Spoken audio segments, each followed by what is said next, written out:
22 octobre 1935. 3 semaines après la mise à l'eau du croiseur de bataille Dunkerque, la quille du cuirassé Richelieu est posée dans le bassin du Salou. Beaucoup de pièces composant le cuirassé Richelieu ne sont pas directement fabriquées à Brest. Elles sont importées, comme par exemple ici, les tambours, une partie de la quille qui permettait de tenir le safran du cuirassé. Cette pièce provient des chantiers Ilskirch-Grafenstaden, un chantier situé à l'est de la France. D'autres parties telles que la structure ou des plaques de blindage du cuirassé Richelieu sont fabriquées sur le plateau des Capucins.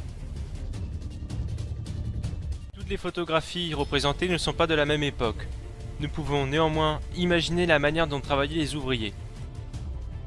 Sur cette photo, prise le 29 avril 1937, nous pouvons voir la partie centrale du cuirassé Richelieu en construction. Voici la même partie le 8 juillet 1937. Les pièces du cuirassé Richelieu étaient acheminées par camion ou par bateau. Sur cette photographie, nous pouvons voir la fameuse grue revolver. Elle était sur rail et était capable de revenir jusqu'au plateau des Capucins pour pouvoir prendre du matériel. Sur ce cliché datant de 1918, vous pouvez voir sur la partie centrale 2 traits noirs. Ces 2 traits noirs sont en fait les rails permettant d'acheminer à mi-chemin le matériel pour que la grue revolver prenne le relais. Encore aujourd'hui, l'aqueduc supportant la grue revolver sur les rives de la Pinfeld existe toujours. D'autres parties telles que les arbres d'hélice étaient eux aussi fabriqués sur Brest. Le bassin du Salou, préalablement rempli la veille, laissa sortir par un temps de pluie la partie centrale de la coque du cuirassé Richelieu, le 17 janvier 1939. A big day for the French Navy. The launch, or rather the putting afloat of the Richelieu.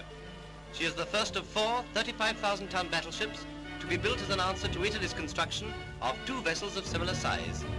A novel touch in the ceremony is the fact that the naming is entrusted to the wife of one of the workmen who helped to build the ship. Madame Mons is the mother of 10 children, and they're all there to see her cut the ribbon connecting the vessel to the shore. The Richelieu was built in dry dock, so that a slipway launch was not necessary. Instead, the ship is floated out of the now filled dock. A formidable armament will include 8 15-inch guns, capable of throwing shells weighing 3/4 of a ton, no less than 25 miles. 7 million pounds worth of navy, all in one piece.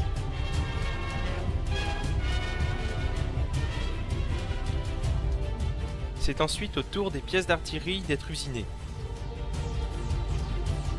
Elles seront toutes fabriquées à la fonderie de Ruel.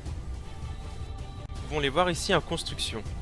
Il y aura donc 8 pièces de très gros calibre, 380 mm, puis 9 pièces de calibre moyen de 152 mm. Les tourelles accueillant les pièces de 152 mm seront elles aussi usinées là-bas. Nous pouvons donc voir celles du cuirassé Jean Bart capturées par l'ennemi. Les pièces d'artillerie, comme celles que l'on peut voir au premier plan, seront acheminées par train.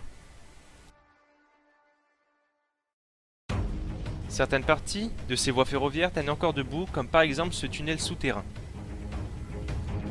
Il date de 1930 et a sûrement dû voir passer des pièces du cuirassé Richelieu.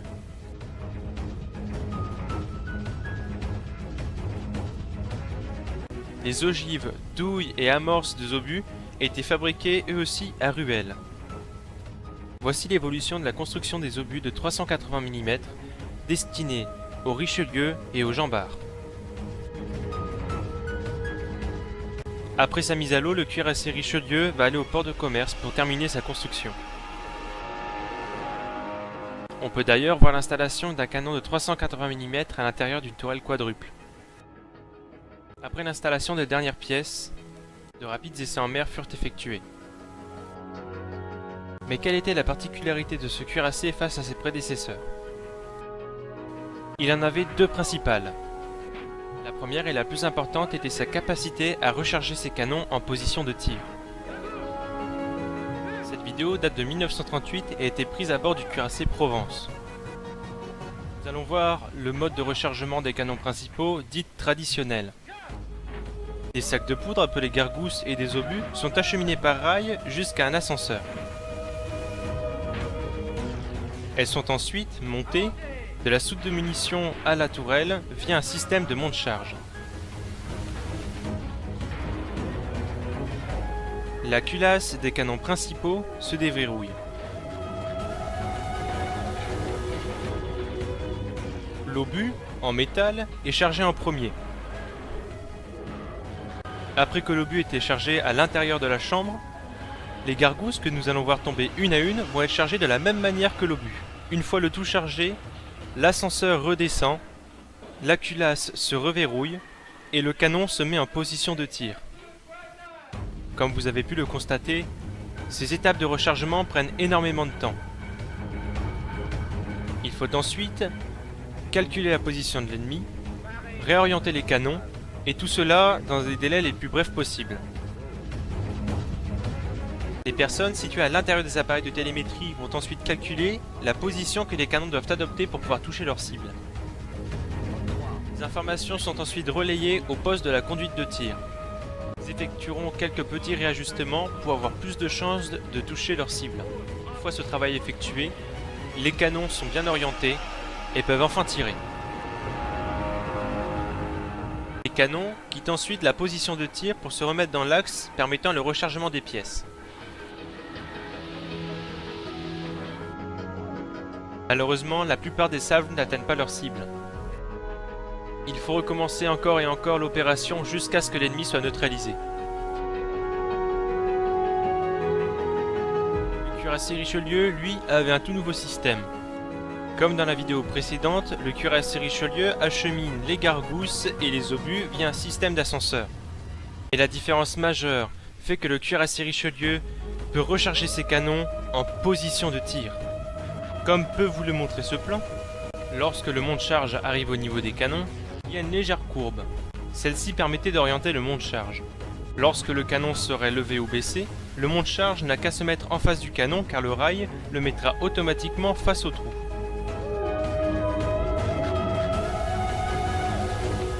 Comme vous pouvez le constater sur la photo, les canons sont levés.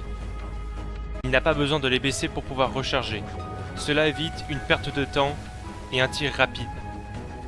La seconde était son blindage qui avait bénéficié des techniques de cémentation. Cette technique était alors en phase expérimentale. Elle consistait à durcir avec des moyens thermiques la surface des métaux, rendant donc son blindage plus résistant aux impacts. C'est donc toute cette technologie qui faisait du cuirassé Richelieu un bateau d'exception. Le cuirassé achevé à 90% peut enfin commencer les tests. Ils seront effectués sous le commandement du capitaine de vaisseau Paul Marzin. Son premier camouflage fut peint était de couleur gris clair. Malheureusement, les photographies d'époque étaient en noir et blanc. Néanmoins, certains modélistes ont réussi à réaliser le cuirassé tel qu'il était en 1939. Le cuirassé Richelieu était équipé de 2 catapultes à hydravion jusqu'en 1943. Ces hydravions étaient de modèle Loire 130, comme on peut voir sur la photo ci-contre. Des tests pour le décollage de ces hydravions ont donc été effectués en rade de Brest. Ils étaient similaires à ceux que l'on peut voir sur cette photo en 1940 à Dakar.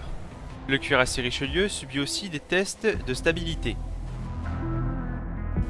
Des tests de vitesse étaient effectués avec des machines poussées au maximum hors rade de Brest. On peut donc en voir une ici effectuée le 14 avril 1940, photographie prise à bord d'un des avions éclaireurs du cuirassé. Les essais de tir furent aussi effectués avec les batteries principales et secondaires. Malheureusement, il fallait attendre un quart d'heure pour que l'obus arrive au canon. Mais durant ces essais, l'armée allemande se rapprochait dangereusement de la base navale de Brest. Il fallait donc préparer les bateaux le plus vite possible à appareiller avant l'arrivée des Allemands.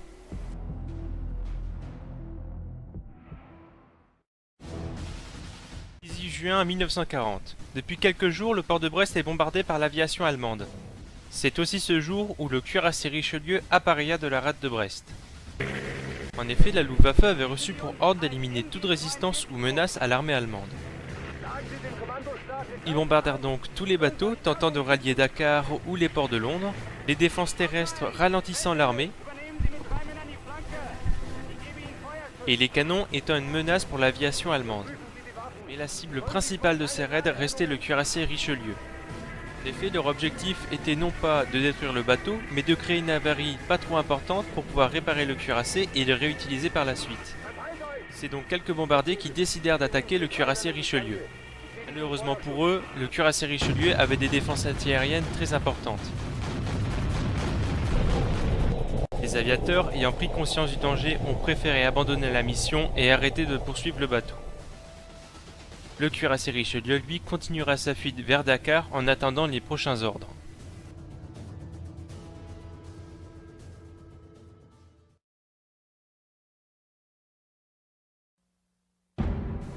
Merci à tous et à toutes d'avoir regardé cette vidéo, j'espère vraiment qu'elle vous aura plu. N'hésitez pas à commenter, liker ou partager la vidéo, ça me fera vraiment plaisir. Si vous avez des critiques constructives, qu'elles soient positives ou négatives, n'hésitez pas à les mettre dans les commentaires de la vidéo, ça me permettra d'améliorer le contenu pour votre plaisir. Ensuite, il y a quelques points où j'aimerais bien revenir, c'est par rapport à la mini-série, mais qui est venue ce jour-là, que j'avais prévu de réaliser. En fait, je n'annule pas la série, pour l'instant je la suspends tout simplement parce que je n'ai pas assez de documents photos ou vidéos sur ce bateau. En fait, pour pas vous cacher, j'en ai aucun. Parce que ce bateau là c'était un simple remorqueur et j'avais contacté les archives de la marine mais ils m'ont toujours pas répondu. Donc rien que pour le premier bateau, je me heurte à de gros problèmes. Et vu que j'aimerais bien faire ces épisodes là chronologiquement, pour l'instant je la mets en suspens et je trouverai une solution plus tard. Ensuite, j'ai d'autres problèmes sur une autre mini-série, il me semble que j'en avais parlé sur la page Facebook d'Histoire et Vestiges du Vieux-Brest, c'était la série Urbex. Donc j'avais prévu de faire des explorations urbaines pour vous montrer les lieux et expliquer l'histoire un petit peu de ces lieux-là, donc par rapport à la ville de Brest, par rapport à la marine, à l'armée, ou même tout simplement par rapport au monde civil. En fait, j'ai tout simplement pas le matériel me permettant de vous fournir un contenu vidéo correct. Donc tout ça pour vous dire que ce type de vidéo là, je ne vais pas l'annuler, je vais le mettre en suspens en attendant d'avoir le matériel adéquat. Puis enfin, la dernière nouvelle, ce serait vous annoncer l'arrivée d'une future série qui se prénomme l'Arsenal du Grenier. Alors cette série tout simplement va me permettre de vous montrer comment est-ce que je vais construire le cuirassé Richelieu en bois, donc au 1/200e. Donc cette série là va porter en fait sur la construction de la maquette du cuirassé Richelieu au 1/200e. Donc vous pourrez suivre pas à pas la construction de cette maquette là, je vous donnerai des petites astuces, de petits conseils, même si je débute en modélisme naval.